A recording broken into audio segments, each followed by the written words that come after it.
What we do here is go back.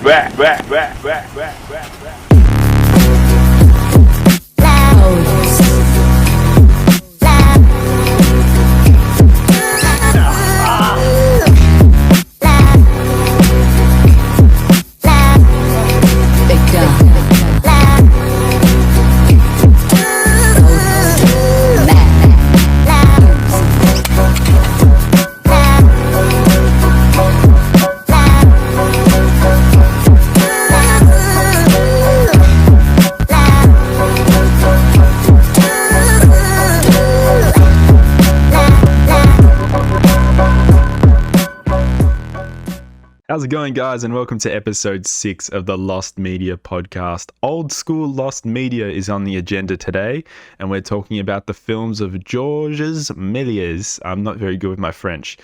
He is a French director, but he's one of the pioneers. In fact, I would go as far as to say that he is the pioneer of filmmaking in general. Not early filmmaking, not filmmaking in the later 20th century. No, this guy was one of the first ever filmmakers, and his film, A Voyage to the Moon, A Trip to the Moon, God, this is not good. It's one of my favorite early pieces of cinema. As a cinema lover, I don't even know the title very well, guys. It's a classically iconic piece of early cinema. It's a French movie. It goes for about 17 minutes. It's obviously a silent movie. Shock.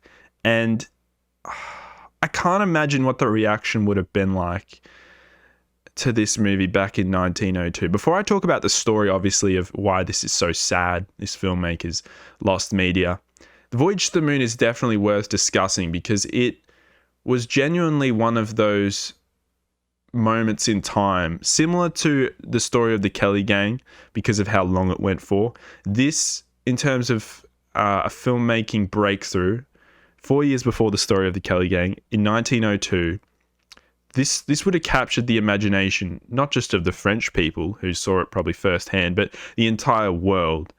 And what happened to Georges Méliès, yeah, close. Got to have his name right next to me just so the pronunciation is somewhat close. What happened to him is pretty messed up. It's actually quite sad. And what happened to his career, more specifically, I'm more talking about that than what happened to him. But it's really sad. A Voyage to the Moon, we will stay on that for a second.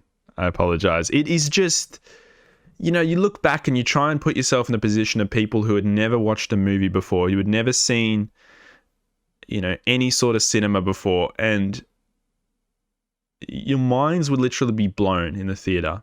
You would be amazed. I think it's 1888.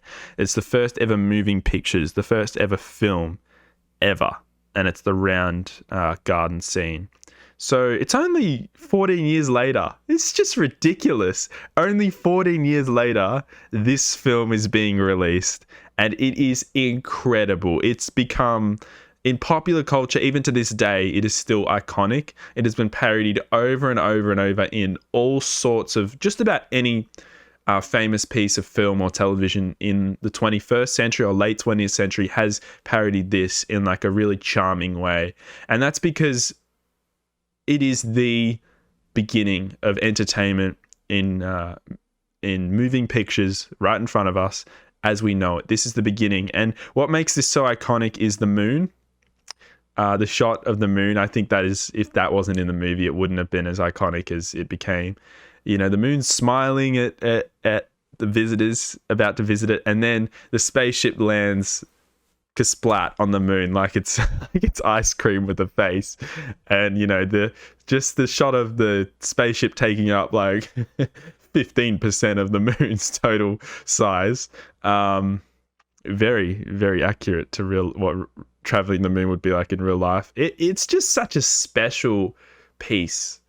They arrive on the moon, and the moon man all of a sudden attack them, and they've got to survive, and they got to defeat them, and then they all blow up in a puff of smoke. It's an incredible piece.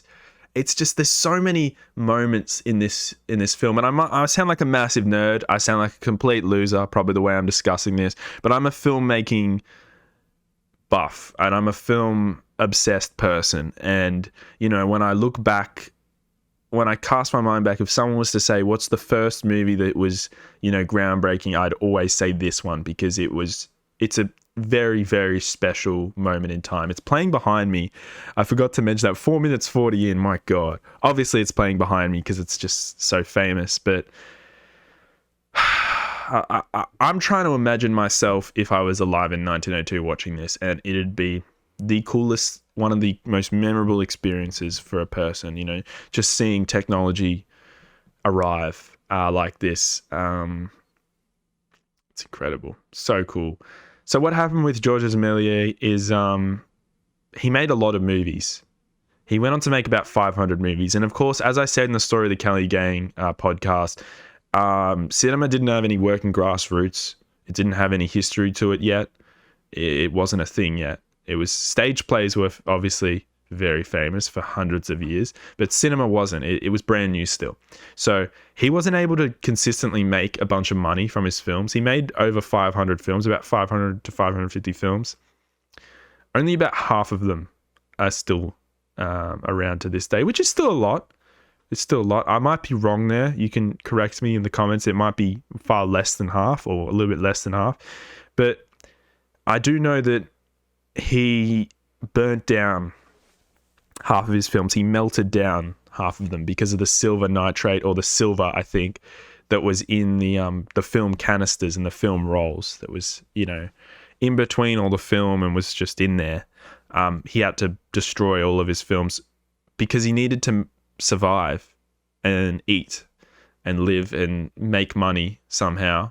And he's just on his haunches, not that much money left. And he's thought, well, I got to burn my films to survive. So he melted down the silver from his films, from over 250 of them, or 200 plus. And yeah, all lost, gone. There wouldn't be any other copies. Is there though? Obviously, it's a stupid staple of any lost media video. I don't want to say that's a stupid staple of everyone's. That's a stupid staple of my lost media videos and my lost media podcast. Did someone else save it? Was it copied? Well, it's the early 1900s, so there is a 99.99999% chance that it was not copied, and Georges had the only copies of his films, especially when there's that many of them. I don't think anyone's going to be able to copy them over to another film roll, and I don't think that technology existed yet. I'm actually almost sure that technology was non-existent. It came out about 20 or 30 years later. So that is the really sad story about how his films became lost media on his own accord, on his own volition. He had to do it to survive. And I really feel sorry for the guy, because it's the same story. It's like a Van Gogh story, but the filmmaking version of Van Gogh. If he was alive for longer, if he was born at a different time, sure, cinema wouldn't have become what it is today, and he wouldn't have been that amazing pioneer. But he also would have seen the success of his films and been able to live in an era where he was huge, and he was a big deal. I just want to talk about, though, the sets behind me playing. The sets they had for Voyage to the Moon. I'm sorry, but for filmmaking, this is the first time ever, and probably the last time for 10 years or so, that the sets were incredible. And I think being 10 to 15 years ahead of your time with how you present a movie is just not only incredible, but I think it just shows why this guy is probably in the top 10, top 5. I'd put him in the top 5 greatest filmmakers ever, because of how ahead of his time he was at the time this was made. You got to remember, guys, there's nothing exists. This is, I think, the longest feature film released to date when it was released. And it obviously blew everyone's minds. This is a sad lost media special today. A lost media special. It's a sad lost media podcast. I'm not going to go back to the old title of what it used to be called. Those were actual videos, properly edited, with a lot of hours put into them, combined with all the videos. These are podcasts, very different format. You know, to cover something that's definitely never going to be found again is tough, because the whole point of this series is we want to look at lost media that could one day be discovered. And I know this is from a very long time ago and it's understandable what happened, but as an enthusiast of stuff that shouldn't be lost and should have been preserved, this one sucks. This one really sucks. But I think Voyage to the Moon, there's a good chance that was his best work. And the fact that that can still be viewed today and is still, you know, one of the most culturally relevant films, it's awesome. It's freaking awesome. And one of the great things about Voyage to the Moon, I think, is the Smashing Pumpkins Tonight music video. That does a full parody, or not so much parody, but paying homage and paying respects to the original movie. And the way that band did that was so special and so awesome. Their version of Voyage to the Moon, like almost 100 years later, one of my favorite music videos and a great song, definitely. I'm going to play a little bit of that behind me. Maybe. You may be not seeing it behind me in this video because of the copyright issues. Awesome though. Very, very cool. You never know. This could be a way of avoiding copyright claims, playing it on a green screen behind me. I think I did still get copyright claim back in the day with my old tiny little green screen in my bedroom doing the Lost Media specials, which was nuts. It was stupid. Very, very annoying, because I did edit the shit out of those, what was playing behind me. It was always while I was talking about it, was relevant to what was next to me. I guess I'm not that committed anymore. No, it's a different format. It's a podcast format, not designed to be a proper video that you really invest in.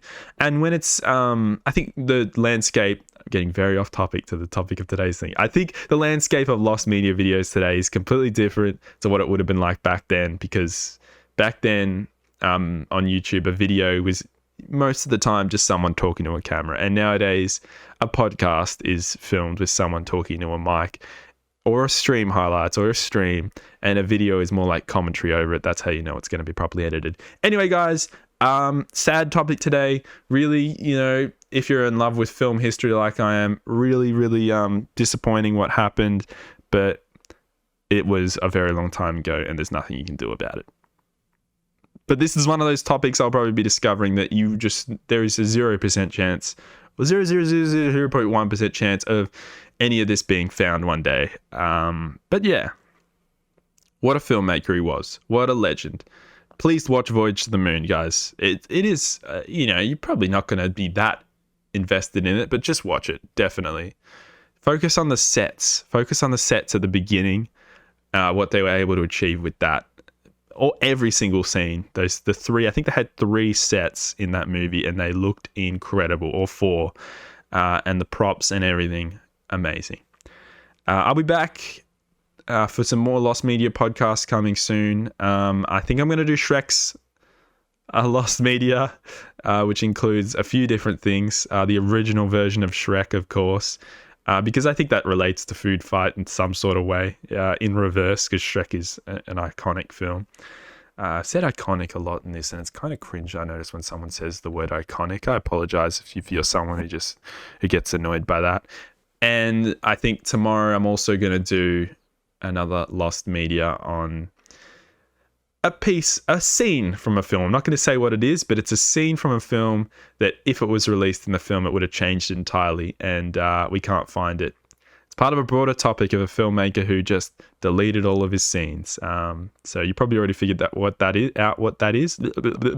But stay tuned. Getting tongue-tied, so that's a good way and a good time to end. Oh my God. Thanks for listening or watching, guys, and I'll be back with more of these. Peace out. Remember to subscribe. Remember to give your suggestions in the comments. Please, suggestions, because it is not easy for me to come up with topics every now and then. I do struggle quite a bit. End this thing. Outro, play it right now, immediately.